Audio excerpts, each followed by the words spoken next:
예, 안녕하십니까. 오늘 3교시로서 이제 플라즈마에 대한 기초 개념이 끝났고 대기업 플라즈마에 대한 이해를 같이 공부했습니다. 3교시에는 플라즈마 바이오 과학이 무엇이고 플라즈마 의학이 무엇이고 이걸 생활하기 어떻게 응용하는지에 대해서 함께 생각하고 이해하도록 하겠습니다.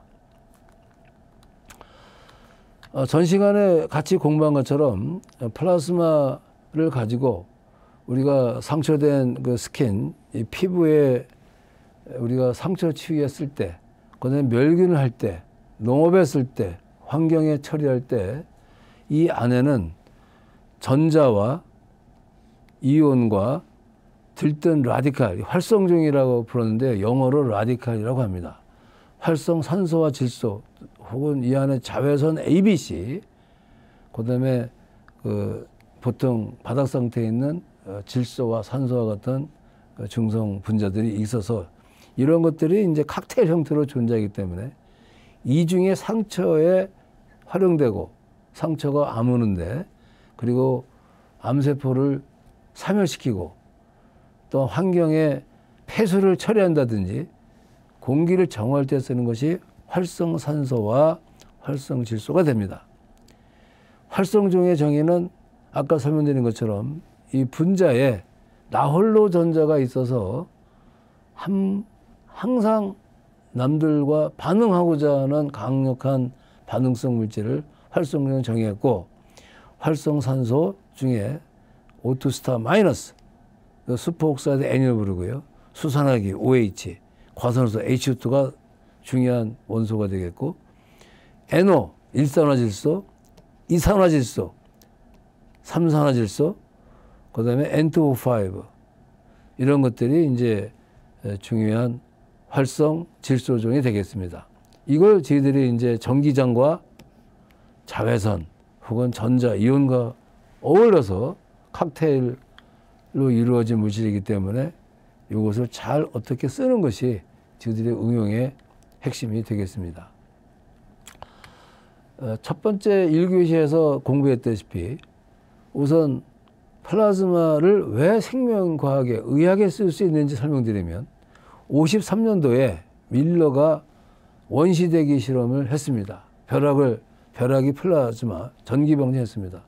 원시대기에서는 암모니아, 메탄, 그 다음에 수증기, 수소로 이루어진 원시대기인데 여기에다가 플라즈마를 벼락을 보내니까 놀랍게도 아미노산이 글리신과 알라닌, 글루탐산, 아스피린 여러 가지 생겼습니다. 이것이 바닷물 속에 퇴적이 돼가지고 아미노산에서 단백질이 이루어지고 그래서 생명의 기본 물질이 이루어졌음을 전기방전 실험을 통해서 밀러가 53년도에 보였습니다. 한편 같은 해에 현대 과학에 있어서 생물학의 혁명이라고 부르는 DNA 구조가 같은 연도에 생물학자인 왓슨과 물리학자인 크리크가 공동 연구를 통해서 엑소선 회절 연구를 통하여 DNA가 디옥시리보스라고 하는 우리 생명체의 기본 암호 구조인 DNA가 디옥시리보스 뉴클레익 애시드라는 그 구조가 두 개의 폴리뉴클리오타이드의 이중 나선 구조다라는 것을 밝혔습니다. 그럼으로써 생명의 암호가 우리가 알게 됐고 이를 가지고 분자 생물학이 탄생했고 이로써 현대의학이 새로운 전기를 맞이하게 된 겁니다. 그래서 21세기 초기에는 여기서 두 개의 획기적인 과학사적인 발견과 혁명에 의거해서 새로운 건강과 새로운 삶의 질 형성을 위한 의학이 출현했고 그 중에 하나로 플라즈마를 가지고 난치병에 암세포라든지 알츠하이머병이라든지 치료하기 힘든 질병을 플라즈마를 가지고 치료하겠다 하는 미생물 세포 혹은 난치세포와의 상호작용을 물질의 원래의 상태인 플라즈마의 상호작용을 통해서 극복하겠다라는 새로운 건강복지학문이 나오게 됩니다. 이것이 플라즈마 바이오 의과학이고 플라즈마 의학이 되겠습니다. 어떻게 해서 이게 가능한가에 대해 기본 개념을 설명드리면, 정상세포와 암세포를 보면은 트라쿠탐이 2009년도에 발표한 학설입니다만은, 정상세포와 암세포는 기본적으로 활성산소를 포함하고 있습니다. 정상세포는 활성산소 조금 포함하고 있고, 암세포는 활성산소가 많이 내재되어 있습니다. 여기에다가 자극을 가하면, 예를 들어서 플라즈마라든지 어떠한 자극을 가하면 활성산소가 이만큼 더 생깁니다. 그러나 암세포는 원래 있었던 활성산소가 많이 있었기 때문에 새로 생긴 활성산소의 양이 세포가 죽는 치사량보다 많아지게 됩니다. 따라서 정상세포와 암세포를 두고 동시에 어떠한 자극, 플라즈마를 주게 되면 암세포에서 생긴 활성산소가 치사량을 초과하고, 정상세포는 활성산소가 생겨도 치사량을 초과하지 않기 때문에 암세포만 선택적으로 죽어 나가게 될 것입니다. 이와 같은 것을 선택적 사멸이라고 부릅니다. 암세포만 골라서 사멸시켰다고 합니다. 그래서 이와 같은 프로세스로 암세포를 사멸시키는 것을, 그 중에 하나를 세포 자멸사, 에이팝토시스라고 부르는 겁니다. 그래서 이와 같은 기전에 의해서 정상세포와 암세포가 비록 같이 있다 하더라도 플라즈마를 우리가 쪼이게 되면은 암 조직에 있는 세포만 선택적으로 우리가 죽여 나갈 수 있다는 이와 같은 가능성으로서 플라즈마가 플라즈마 의학의 활성정에, 이때 플라즈마에서 활성정 NO라든지 OH라든지 H2O2 이와 같은 활성정에 의해서 암세포를 선택적으로 사멸시키겠다 하는 것이 기본 원리가 되겠습니다. 또한 플라즈마를 세포에다가 조사시키게 되면 플라즈마에서 아까 같이 공부한 것처럼 자외선이 UV, C, 자외선 C, 자외선 B, 자외선 A가 생깁니다. 이 자외선이 세포를, 피부세포 혹은 세포를 어느 정도 침투에 들어가면, 비록 깊이 안 들어가다 하더라도 이 자외선과 세포 안에 물 분자가 작동해서 물 분자가 들뜨게 되고, 들뜬 물 분자는 결국 수산화 활성정이 됩니다. 수산화 활성정이 생기고 이들이 모여서 과산화수소가 생기게 됩니다.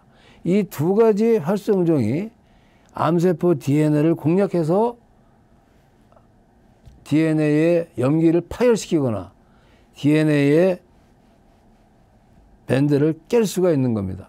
그래서 암세포를 사멸시킬 수 있는 것이 기본 개념이 되겠습니다. 또한 미토콘드리아에 이와 같은 플라즈마를 주게 되면 이와 같은 자외선에 의한 활성종이 생김으로 해서 셀 막의 전위가 일반 셀은 마이너스 80mV, 미토콘드리아는 마이너스 150mV가 됩니다. 이 셀들의 전위가 크기가 작아집니다. 이것이 마이너스 20mV가 된다든지 이것이 마이너스 60mV로 크기는 작아지는 거죠. 수학적으로는 커지는 거죠. 마이너스 80보다 마이너스 20 크니까. 그렇지만 크기만 따지면 80mV에서 20mm 줄어들고, 줄어드는 거에 의해서 세포막의 구조가 바뀌고 전위가 바뀌고 단백질의 그 전기성이 바뀌기 때문에 이런 것들에서 세포막과 미토콘드리아가 또 사멸하게 됩니다. 그래서 플라즈마에 의한 자외선에 의해서 직접적인 순식간에, 이거는 순식간에 이루어지는 거죠. 순식간에 플라즈마에 의한 자외선에 의한 상호작용에 의해서 활성종이 생기는 것이 플라즈마 UV에 의한 자외선 광분해다. 이에 의해서 1차적으로 세포 안에 먼저 생기고, 그 다음에 플라즈마에 의해 생겼던 여러 가지 활성종들이 이제 이 세포를 파고 디퓨전에 들어가겠죠. 이것은 이제 슬로우 프로세스입니다.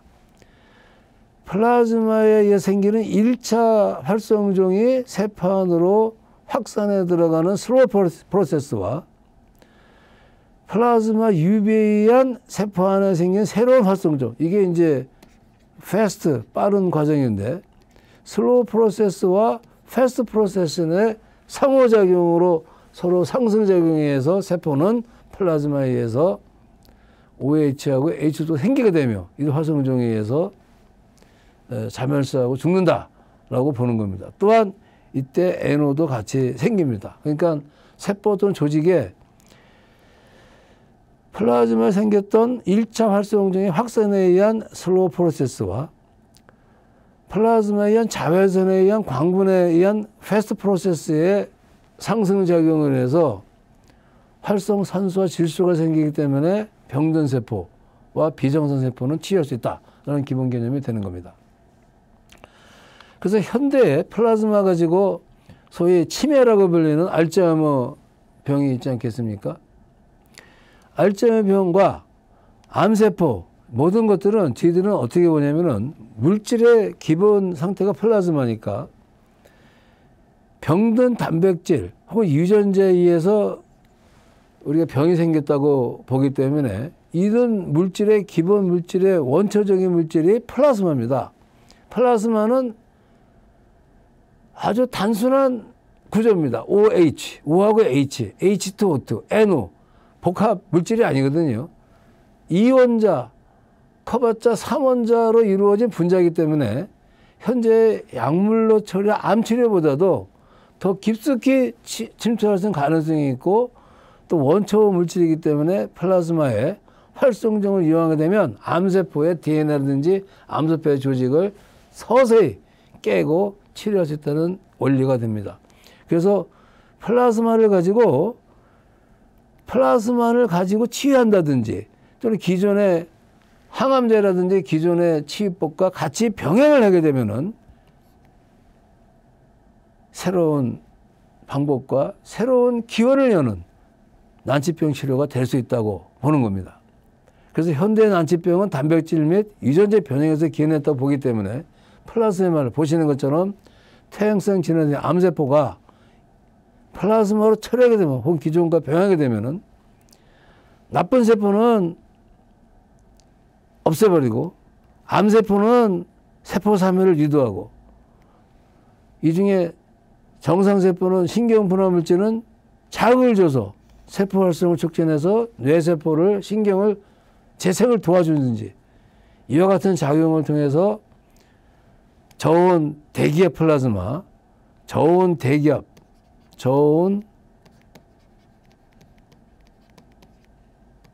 대기압 바이오 플라즈마를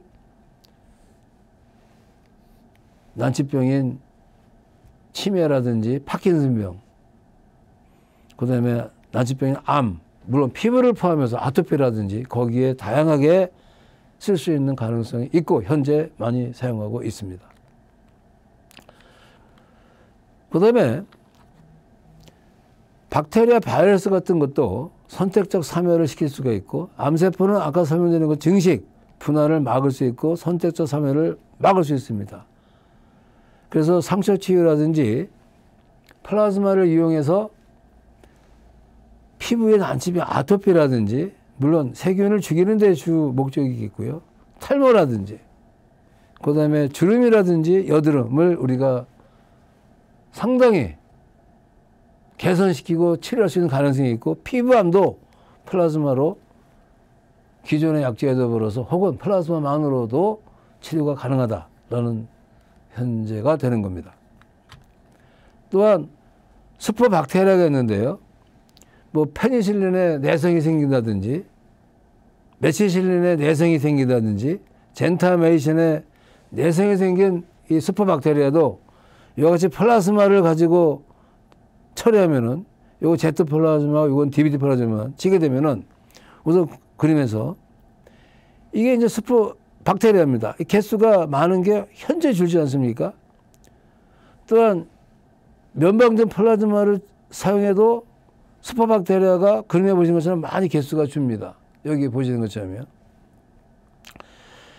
이와 같이 박테리아 개수가 주는 것의 형태를 보니까 요것은 정상적인 박테리아의 구조고요.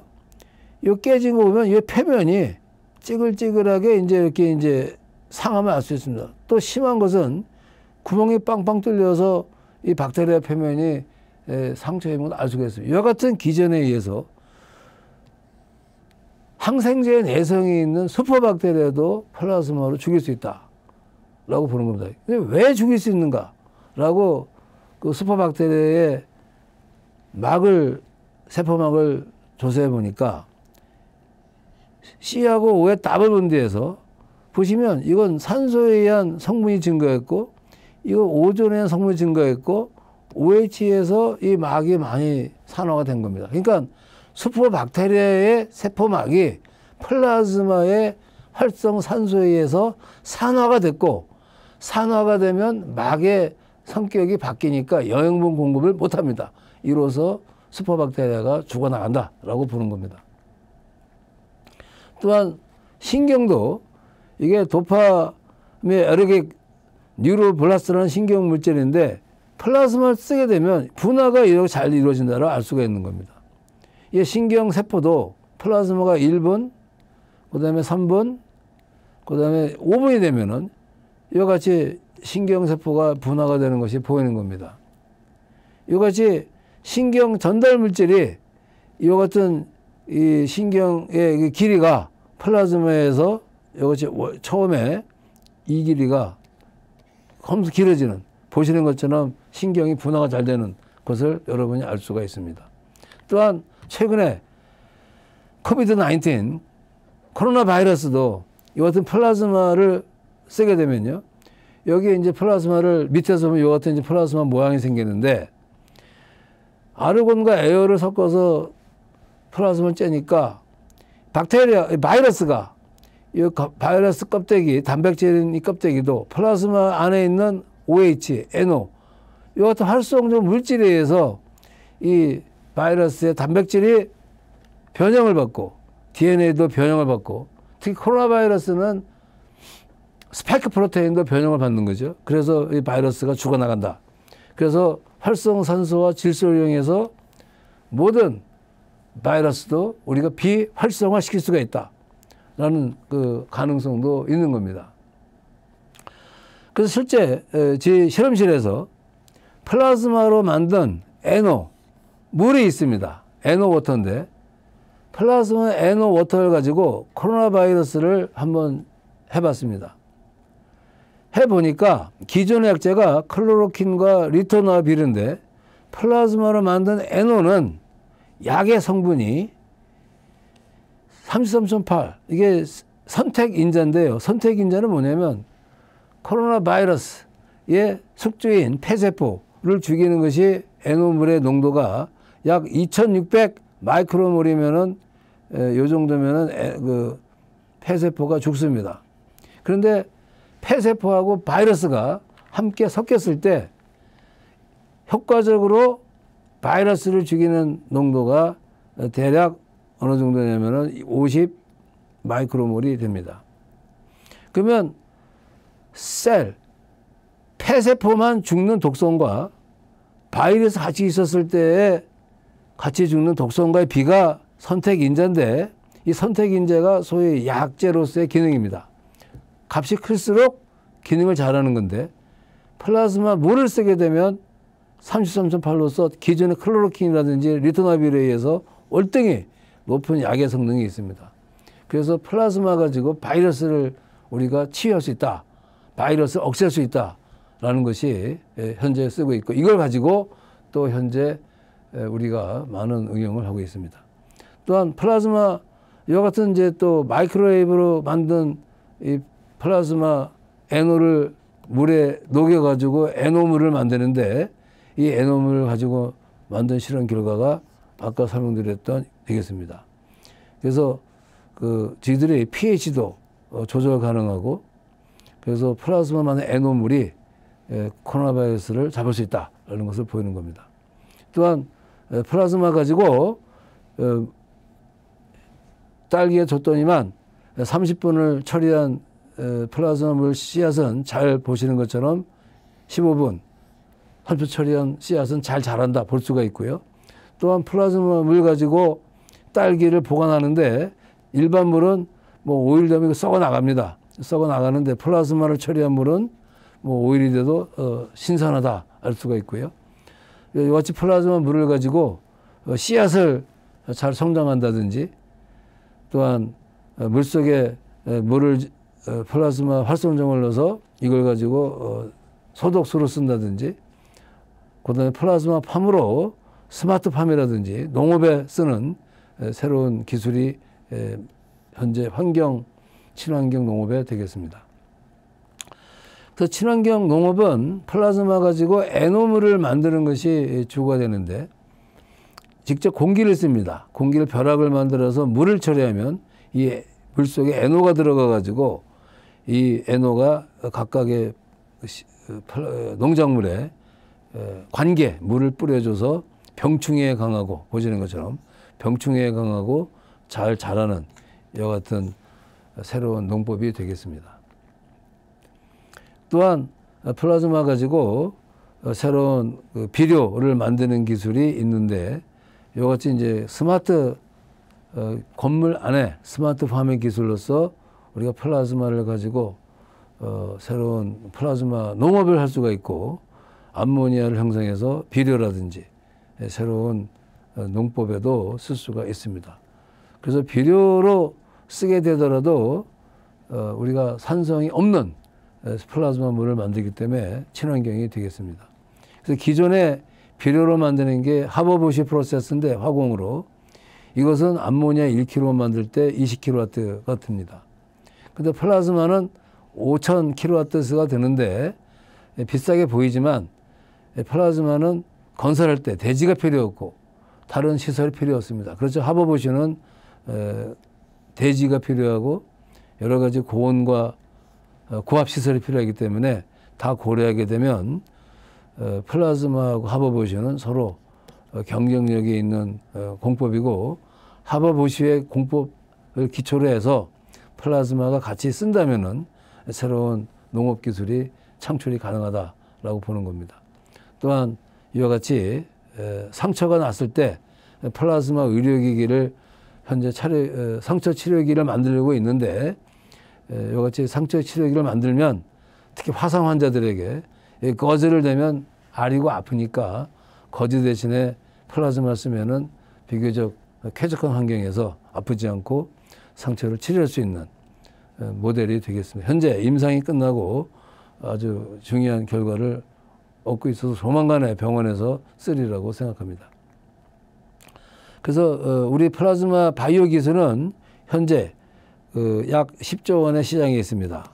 반면에 반도체는 20조 원의 시장인데, 앞으로 10년이 지나가면 반도체 시장에 거의 버금가는 40조 원에 해당하는 35조 원에 해당하는 시장이 우리 플라즈마가 갖고 있을 것이고, 이는 반도체하고 같은 규모의 시장이다라고 전망이 있는 분야가 되겠습니다.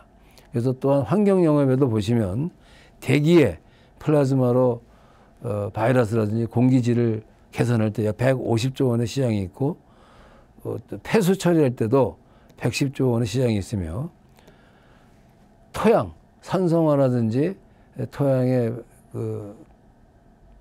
좋은 균, 나쁜 균을 처리할 때도, 특히 디젤이 오염된 토양을 처리할 때도 플라즈마 쓰면 약 140조 원의 시장이 있습니다. 전체 400조 원 규모의 엄청난 시장이 플라즈마의 활성종을 제어하는 기술에 달려 있으며, 결론적으로는 이와 같은 플라즈마의 NO, OH, 오존, 과산화수와 같은 활성종을 어떻게 잘 활용하느냐, 만드느냐가 중요한 기술이 되겠습니다. 그래서 우리 플라즈마 쓰는 기술은 플라즈마 소스에 관한 기술, 플라즈마 가지고 세포의 상호작용, DNA 상호작용을 통한 암세포의 치유, 혹은 그 알츠하이머와 같은 신경 난치병의 새로운 치유 방법, 그 다음에 나노 입자를 이용한 암세포 타격, 목표 지향성 타겟 암세포 치료용 쓸 수 있고, 또한 혈액에 적용해서 혈액 응고, 인공 뼈, 인공 피부에도 쓰며 더 나아가서 환경, 공기, 수질, 토양에 쓸 수 있는 아주 좋은 것이 플라즈마의 분야가 되겠습니다. 이상 1, 2, 3교시 공부하시느라고 아주 고생 많으셨습니다. 수고하셨습니다. 감사합니다.